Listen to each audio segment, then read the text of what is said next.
সুপ্রিয় দর্শক মণ্ডলী, আসসালামু আলাইকুম। সবাইকে জানাচ্ছি রমজান মুবারক। আজকে আমি আপনাদেরকে একটা ইফতারের আইটেম দেখাবো, সেটা হচ্ছে বেগুনি। তো আমরা দেখে নিই বেগুনিটা তৈরি করতে কি কি লাগছে। আমার লাগছে বেগুন। আমি বেগুনটা এখন কাটবো। বেগুনটা অনেক পাতলা করে কাটবেন না, একটু মোটা করে কাটবেন। আমি নিব 1 কাপ বেসন। 1 কাপ বেসন, এর সাথে দিচ্ছি আমি 1/4 টিস্পুন মরিচের গুঁড়ো, আধা চামচ বা 1 চামচও দিতে চাইলে দিতে পারেন কালো জিরাটা, 1 চা চামচ সয়াবিন তেল। এই সয়াবিন তেলটা আপনার বেগুনিতে একটা সুন্দর গ্লেজ আনবে। আর কিছুটা ফুড কালার। আমি এখন এটাকে মিক্স করে নিব।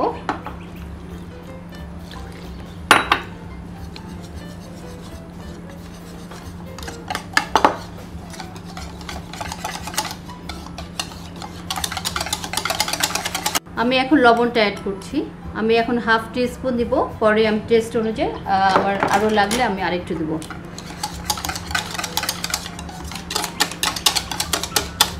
আপনারা চাইলে ফুড কালারটা অ্যাভয়েড করতে পারেন। আমি সব সময় একটু ফুড কালারটা দিতে পছন্দ করি বেগুনিতে। আপনারা বলতে পারেন অনেকটা নস্টালজিক হয়ে যায় আমি বেগুনি দেখলে। আমি এভাবে বিট করে রেখে দেব। বেসনটা একটু ফুলে উঠবে, ভিজবে ভালো করে। আসলে আধা ঘন্টার জন্য আমি ওয়েট করব, কারণ আমি এটাতে দিব না বেকিং পাউডার বা বেকিং সোডা। যদি আধা ঘন্টা রেখে দেন তাহলে বেগুনিটা ভাজার সময় দেখবেন এমনি এটা অনেক ফুলে উঠছে বেগুনিটা। আর বেকিং পাউডারটা দিলে যেটা হয়, এতে করে আপনার ওটা পরে নেতিয়ে যায়, বেশি সফট বা সগি হয়ে যায় পরে। তো এই জন্য আমি ইয়েটা দিব না, বেকিং পাউডারটা দিব না। আপনারা যদি চান তাহলে হয়তো 1/4 টিস্পুন বেকিং পাউডার না ইউজ করে বেকিং সোডাটা ইউজ করবেন, কারণ সোডাটা আপনার যে কোনো ভাজা জিনিসকে ক্রিস্পি করে।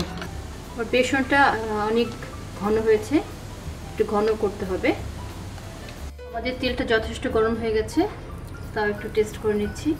হ্যাঁ, আমাদের তেল এখন রেডি বেগুনিটা হওয়ার জন্য। আমি কিন্তু বেসনের মধ্যে কোনো বেকিং পাউডার বা বেকিং সোডা কিছু দিইনি। আমি কিছুক্ষণ ভিজিয়ে রেখেছিলাম। এখন আমার বেগুনিগুলো সব ফুলছে।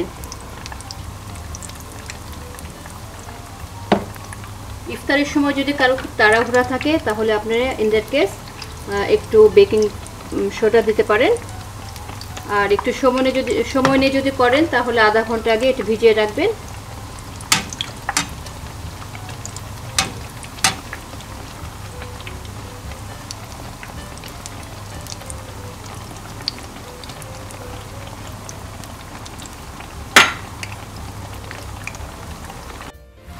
আমার ভাজা হয়ে গেছে, অনেক ক্রিস্পি।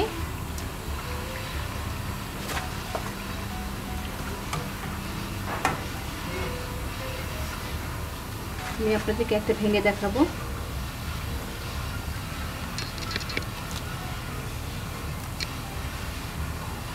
তো ভিউয়ার্স, আমাদের বেগুনি রেডি হয়ে গেছে। আমাদের বেগুনি আপনারা সবাই তৈরি করবেন আর আমাকে সাবস্ক্রাইব করবেন।